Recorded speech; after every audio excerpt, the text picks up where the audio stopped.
నాడులో జగన్కి లీడు అట్లాంటి సిచ్యుయేషన్ ఉంది. ఆ రోజున ఓన్ చేసుకున్నాడు.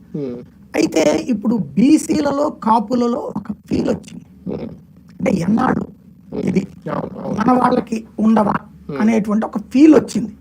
నేను చెప్పాను కదా, చదువుకున్నటువంటి వాళ్ళు ఇప్పుడు ఈ సోషల్ మీడియా కారణంగా అభిప్రాయాలు పంచుకుంటుండటం, ఎంతసేపటికి ఆళ్ళను మోయడమేనారా మనం అనేటువంటి ఫీలింగ్. ఇప్పుడు ఎందుకు పవన్ కళ్యాణ్ అంత ఆవేశపడాల్సిన కోపం ఎందుకు వచ్చింది? అతన్ని ట్రోల్ చేస్తుంది వైసీపీ, ఆయన కవర్ చేసే ప్రయత్నం చేశారు కానీ 100కి 80 మంది వైసీపీ ట్రోల్ చేస్తుంది, కానీ హైయెస్ట్ ట్రోల్ చేసింది, క్వశ్చన్ చేసింది తన వాళ్ళే. ఆయన అన్నాడు ఓపెన్ గా, నా సమూహం నన్ను ప్రశ్నిస్తుంది అన్నాడంటే ఆయనకు అర్థమైనట్టే. అంటే ఏంటి అట్లా అంతటి కాసి ఎందుకు వచ్చింది? ఈయన వాళ్ళలో రేకెత్తిచ్చిన కసి, ఇదే కసి బీసీలో ఉంది. ఎందుకని 2014లో కృష్ణయ్యన్ సీఎం క్యాండిడేట్ అన్నారు తెలంగాణ, అవలేదు, అయిపోయింది.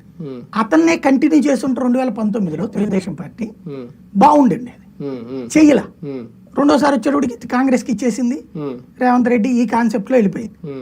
ఇక అక్కడ బీసీకి ఛాన్స్ లేదు కదా, ఆంధ్రాలో జగనా బాబా, ఇంకా ఛాన్స్ లేదు కదా, అవకాశాలు అక్కడ తగ్గిపోయినాయి. బీసీలకి ఇది ఉమ్మడి రాష్ట్రంలో ఉన్నప్పుడు హైయెస్ట్ బీసీలకు అవకాశం తెలంగాణలో వచ్చాయి.